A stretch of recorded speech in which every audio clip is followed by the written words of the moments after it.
Apa sih gas air mata itu sendiri? Dan kalau misalnya kita sampai ada dalam posisi di mana kita terpapar oleh gas air mata, apa yang harus bisa kita lakukan?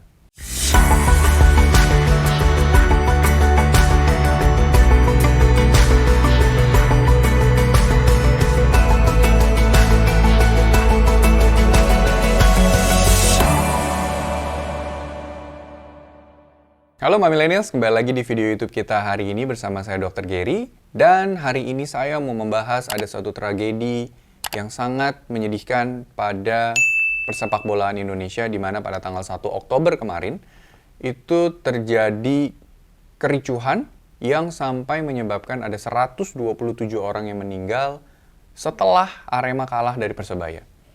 Sebenarnya sih pada saat kejadian itu, pertandingan itu dari awal sampai akhir tuh nggak ada apa-apa sebenarnya.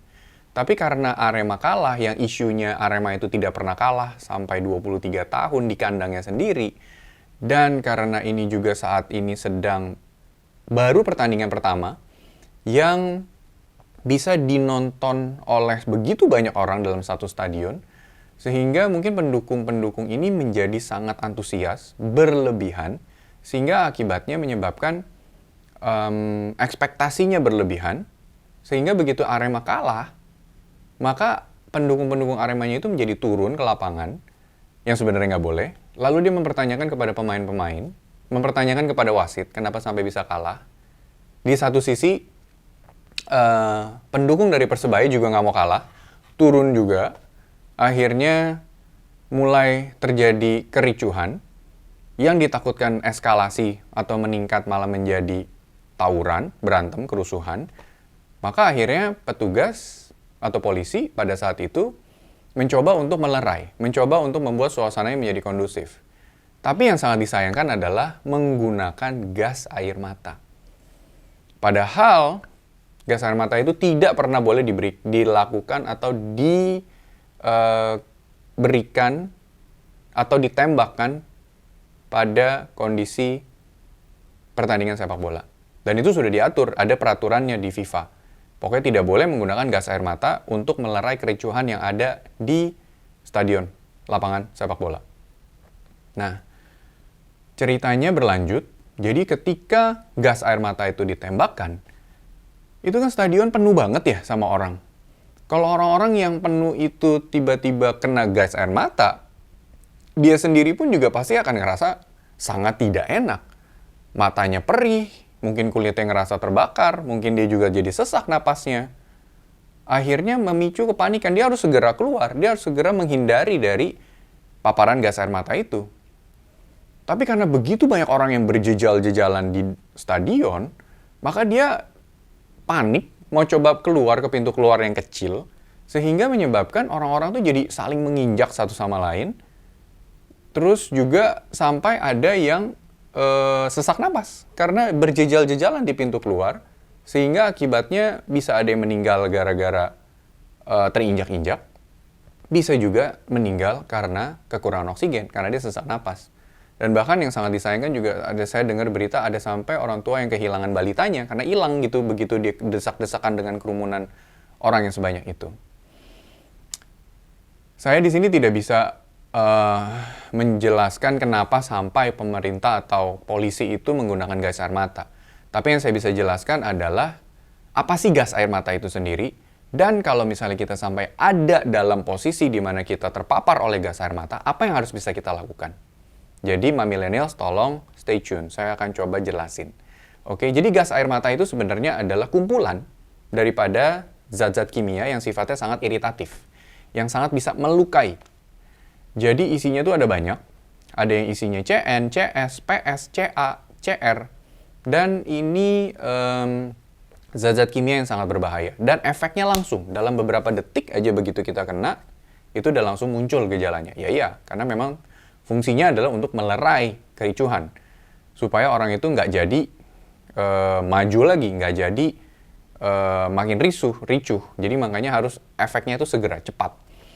Oke, nah sebagian besar orang-orang yang kena gas air mata ini, itu dia akan mengalami gejala di matanya, ya namanya juga gas air mata, lalu juga mengalami gejala di saluran pernafasan, bahkan sampai di paru-parunya. Dan kalau misalnya tidak segera keluar atau tidak segera menghindar daripada paparan gas air mata ini, maka zat-zat tersebut akan semakin terakumulasi sehingga menyebabkan paparannya semakin banyak dan akhirnya menyebabkan gejalanya di dalam badan kita menjadi makin berat. Bisa sampai menyebabkan kita henti nafas. Bengkak di saluran napasnya, bengkak di paru-parunya. Itu yang bisa menyebabkan akhirnya jadi paru-paru kita kewalahan sampai akhirnya berhenti nafasnya. Nah, pada saat orang itu terpapar dari gas air mata, akan muncul gejala-gejala seperti yang tadi saya sebutkan. Terutama yang saya mau coba bahas secara detail lagi ya. Jadi kalau misalnya yang di daerah mata, gejalanya itu biasanya dia akan langsung keluar air mata secara berlebihan. Lalu matanya rasanya terbakar, setelah itu pandangannya bisa berkabur, setelah itu juga matanya jadi merah. Oke, itu nggak enak banget. Kita kelilipan aja, itu rasanya juga udah nggak enak banget. Ini apalagi ada sesuatu yang gas air mata, zat beracun yang masuk ke mata yang kita nggak bisa ilangin. Makanya akhirnya sampai menimbulkan gejala seperti itu. Lalu juga kalau di hidung, hidungnya itu bisa sampai keluar berair terus, keluar ingus terus. Lalu rasa seperti terbakar dan juga bisa bengkak rasanya di dalam. Kalau di mulut bisa rasanya seperti terbakar, ada rasa seperti tersayat-sayat, lalu juga jadi sulit menelan, setelah itu juga jadi ileran terus.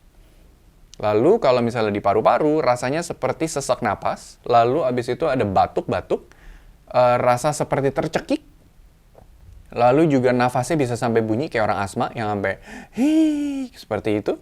Karena ada sumbatan yang terjadi akibat ada terjadi pembengkakan di saluran nafasnya. Dan akhirnya nafasnya jadi pendek-pendek. Jadi sesak nafasnya. Lalu kalau misalnya di kulit, gejalanya itu akan timbul merah-merah. Lalu rasanya seperti terbakar.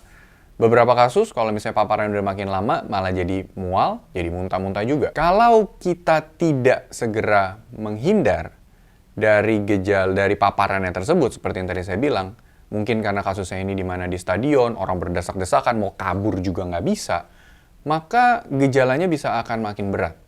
Dalam jangka panjang, mata itu juga jadi makin rusak. Bisa terjadi yang namanya glaukoma, itu terjadi ada sumbatan, sehingga menyebabkan ada peningkatan tekanan bola matanya. Lalu juga bisa terjadi, sampai bisa terjadi seperti jaringan parut, karena dia kan mata itu terkikis gitu ya, sehingga dia luka. Nah, pada saat penyembuhan luka itu akan terjadi jaringan parut gitu. Yang kita lihat kalau di kulit kita bisa ada tanda gitu kalau misalnya habis luka. Lalu bisa juga sampai parahnya bisa mata itu bisa sampai buta. Oke. Nah, lalu juga di daerah tenggorokan, di daerah paru-paru itu seperti jadi kayak kena luka bakar. Nah, kalau misalnya kayak kita kesiram air panas di kulit itu kan langsung tuh kelihatan. Nah, masalahnya ini kalau yang kenanya di saluran napas, itu luka bakarnya karena zat-zat kimia, ini bisa menyebabkan kerusakan yang lebih berat dan juga yang lebih panjang tentunya untuk pengobatan. Apalagi ini terkenanya di jalur nafas. Di saluran nafas di tenggorokan kita jadi bengkak, di paru-paru kita juga jadi bengkak, itu menyebabkan jadinya sulit bernafas. Akibatnya bisa terjadi henti nafas. Seperti yang tadi saya bilang, akhirnya bisa meninggal. Jadi, kalau sampai kita terpapar, then what should we do? Ini yang paling penting. Yang pertama adalah segera hindari gas air mata tersebut. Kita pergi, lari ke tempat yang lebih jauh, yang udaranya tidak terkena gas air mata tersebut. Tujuannya adalah dengan udara yang bersih tadi, itu akan mengurangi gas air mata yang sudah terhirup. Yang kedua, karena gas air mata itu dia sifatnya berat, jadi dia hanya akan menyebar rendah. Jadi memang didesain untuk tidak terbang-terbang kemana-mana, terfokus di area yang ditembakkan.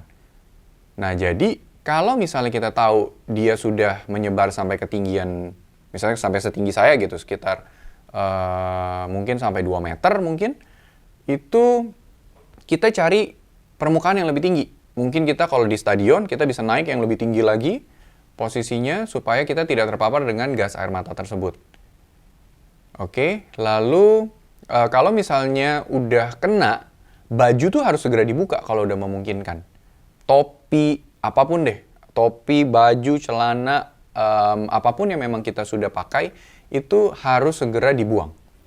Dibuka, lalu abis itu kita mandi sebisanya pakai sabun, supaya kita membersihkan diri daripada paparan gas air mata tersebut. Lalu kalau misalnya sebelumnya kita pakai lensa kontak, nah lensa kontak itu juga harus dicabut. Dibuang juga barengan. Tidak boleh dipakai kembali, nggak boleh dicuci, dipakai lagi, sayang misalnya kayak gitu ya. Nah jadi barang-barang yang tadi sudah selesai dibuka, baju, celana, topi, dan lain-lain, lensa kontak, itu harus dibuang. Nah dibuangnya kalau bisa, jangan dipegang dengan tangan kosong, tapi pakai sarung tangan, atau misalnya kita punya tang pencapit, atau misalnya kita pakai kantong plastik resek gitu, kita balik, lalu kita pegang bajunya, celananya, topinya, semuanya sama lensa kontaknya. Lalu kita tutup, masukin gitu semua dibalik, kita ikat, lalu kita masukin lagi satu plastik lagi. Supaya aman, jangan sampai ada bau-bau yang masih terpapar keluar. Dan setelah itu juga harus, nggak boleh dibuang sembarangan. Yang sudah kita buang tadi itu harus dibawa ke puskesmas atau ke rumah sakit untuk dititip buang sebagai sampah medis. Lalu juga kalau misalnya mata yang lagi tadi berair, yang lagi nggak enak banget, itu harus dicuci dengan menggunakan air mengalir selama 10-15 menit. Supaya menghilangkan, menetralisir paparan gas air mata yang sudah terjadi. Well, kalau Mami Millennials masih punya pertanyaan, silakan komen di bawah ini. Kita akan coba bahas sama-sama. Mungkin Mami Millennials juga bisa sharing. Siapa tahu ada yang pernah terpapar gas air mata, atau mungkin siapa yang pernah ada kejadian seperti lagi kondisi di kemarin ini, Arema lawan Persebaya. Mungkin kalau Mami Millennials atau Papi Millennials yang pada saat itu ada di kondisi, mungkin bisa sharing, mungkin bisa cerita, kita bisa bahas sama-sama. Oke? Like video ini, subscribe kalau belum, and share sebanyak-banyaknya. And stay safe!